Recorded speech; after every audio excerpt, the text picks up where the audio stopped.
우리 지역의 뉴스 속 뉴스를 전해드리는 뉴스인 뉴스 인터넷 신문입니다. D2뉴스 24의 류호진 대표 전화 연결합니다. 안녕하세요. 네, 안녕하세요. 대전 사이언스 컴플렉스 사업이 너무 지지부진한 게 아니냐라는 지적이 나오고 있는데요. 네, 사실 지금 대전의 최대 현안 사업 가운데 하나가 이 사이언스 컴플렉스 사업 건립인데요. 이 미래창조과학부의 재정 지원 약속이 이행되지 않고 좀 지연되다 보니까는 이런 얘기가 나오고 있습니다.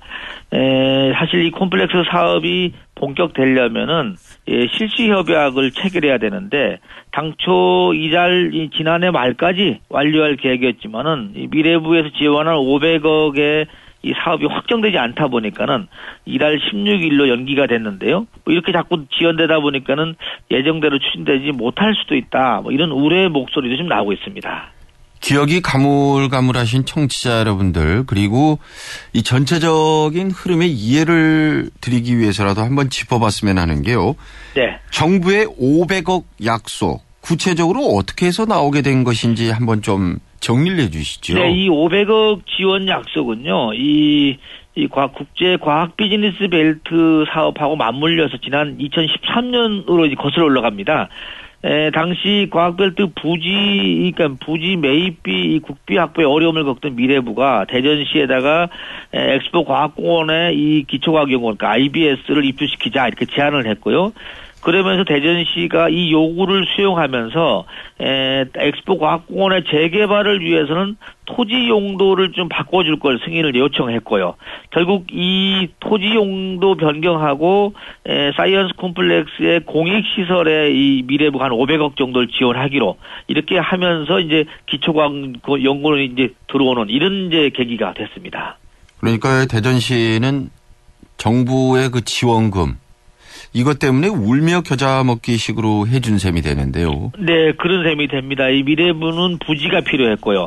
대전시는 부지를 대주고 용도 변경이라는 혜택과 함께 500억 원이라는 지원 약속을 받은 뒤에 이제 시작을 하게 됐는데, 그렇게 해서 이제 우여곡절 끝에 지난해 우선 협상 대상자로 이 신세계 컨소시엄을 선정을 하고 세부 사업 조율에 들어갔는데, 결국 지난해 말까지 마무리 지려고 했었지만은 미래부가 지원을 약속한 500억 원이 발목을 결국은 잡고 있는 셈이 되겠습니다. 이 결국 사이언스 컴플렉스 사업의 지지부진, 정부가 약속을 지키지 않고 있기 때문이라는 것 아닙니까? 네, 그렇죠.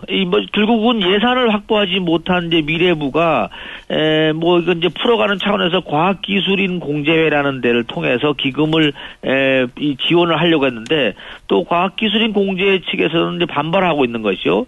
이 공제회 쪽에서는 원금을 보장해달라. 그리고 최소한의 수익이 담보가 돼야 투자를 결정하겠다고 버티고 있는데 대전시로서는 이 공익시설 투자가 목적인 입장에서는 수익을 보장한다는 것은 맞지 않는다. 결국에는 맞서다 보니까는 이 미래부하고 공제회 간의 조율이 또 늦어지게 되고요. 결국 이 사이언스 콤플렉스 사업이 조금 지지부진한 것을 보여주는 것 같습니다. 예. 올해 대전시의 주택 공급 물량이 상반기를 중심으로 쏟아질 것 같다라는 얘기가 나오는데요. 네, 어제 대전시가 이 주택 공급 계획을 발표를 했는데요. 올해 대전 지역에 이 물량이 한 14,700가구가 될 것으로 전망을 했습니다. 이 14,700가구를 좀 나눠보면은 아파트가 한 8,700가구가 되고요. 다세대나 연립이 한 1,300가구, 그리고 단독주택, 다가구 주택이 한 4,700호가 될 것으로 보이는데, 이렇게 아파트나 이 공급이, 주택이 공급되다 보니까, 매매라든지 전세 시장을 좀 안정적인 효과가 기대된다, 이렇게 얘기가 나오고 있습니다. 최근 주택 공급량이 많았던 것 같은데 어떻습니까? 네, 최근 3년간 이 주택 공급 물량을 봤더니만 33,700가구가 이제 분양이 됐고요. 입주 물량이 한 39,000호 정도 되는데 입주 물량을 연평균으로 따져봤더니 한 13,000가구가 됩니다. 근데 그동안의 적정 공급량을 대전시가 한 12,500가구를 지금 계산하고 있다 보니까 상당히 이거보다 숫자가 많아졌습니다. 결국 숫자가 많다는 얘기는 공급이 많다는 얘기인데요. 공급이 많다 보니까는 이 주택 매매 가격이나 전세 가격을 전국 6대 광역시 가운데 가장 낮은 가격으로 지금 계속 유지하고 있다. 이렇게 통계도 나오고 있습니다. 세종시와 충남 쪽은 어떤지요? 네, 세종시 지역 같은 경우는 올해 아파트 입주 물량이 한 17,600세대 정도가 좀 되는 것으로 나오고 있고요. 작년보다 한 2,200세대가 늘어날 전망입니다.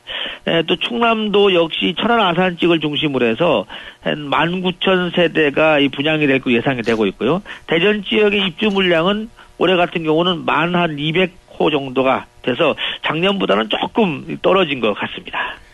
중고생들의 자율학습, 여전히 자율보다는 타율이 많은 것으로 조사가 됐죠? 네, 그렇습니다. 이 대전 지역 청소년 인권단체가 이 대전 지역 중고등학생 336명을 대상으로 이 조사를 한 자료인데요.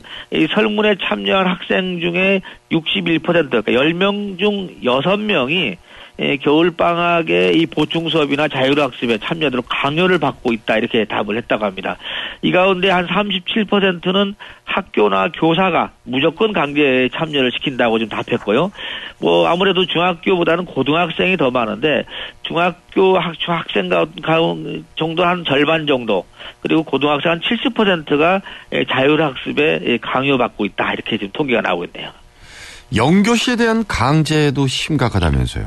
네, 그렇습니다. 이 영교시라는 거는 뭐 이 주부들은 잘 아실 텐데 아침 수업하기 전에 1교시 전에 보충 수업을 또 하고 있습니다. 지금 학생들이요. 이것을 영교시라고 하는데 여기에도 강제로 참여하는 율이 응답률이 상당히 높게 나왔는데요.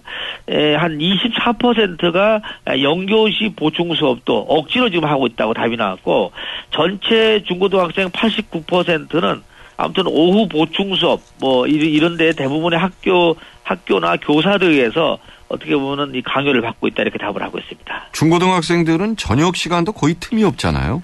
네, 그렇습니다. 저녁 이 과외에 대한 통계가 또 하나 나와 있는데요.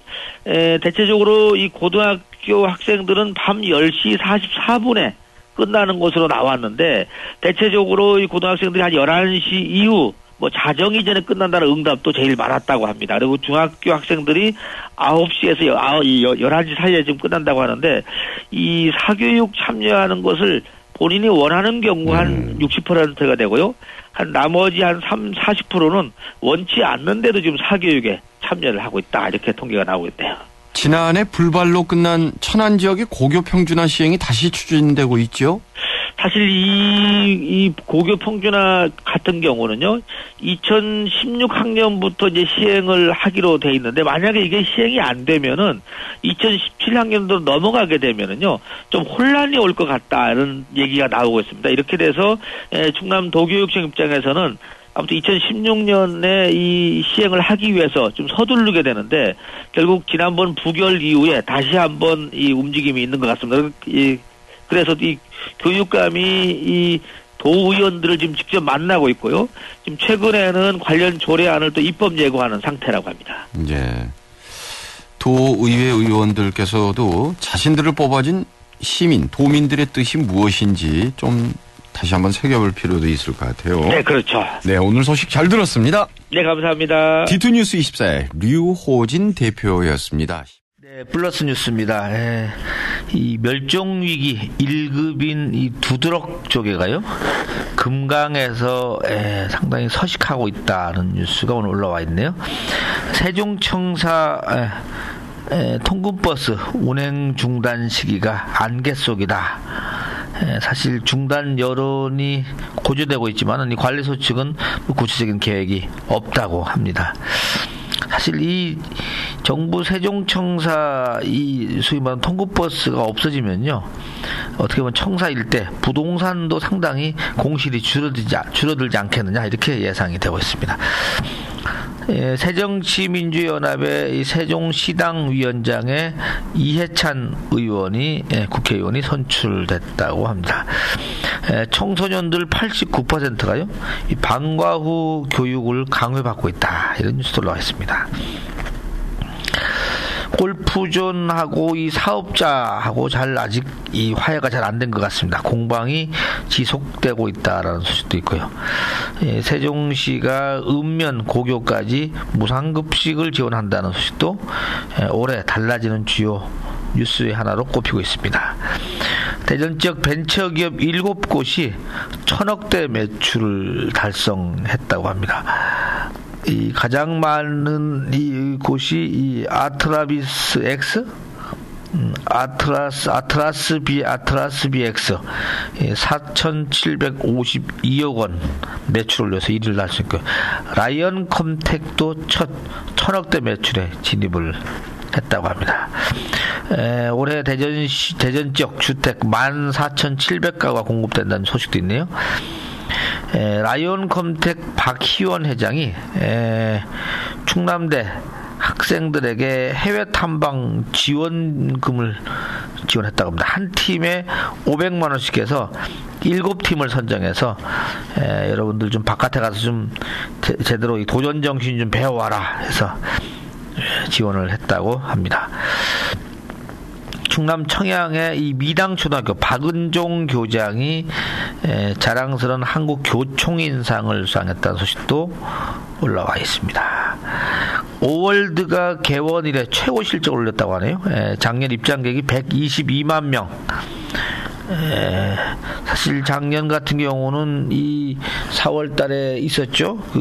세월호 참사가 있었는데도 불구하고 재작년보다 한 80만 명이 늘었다고. 아니 80만 명 아니죠?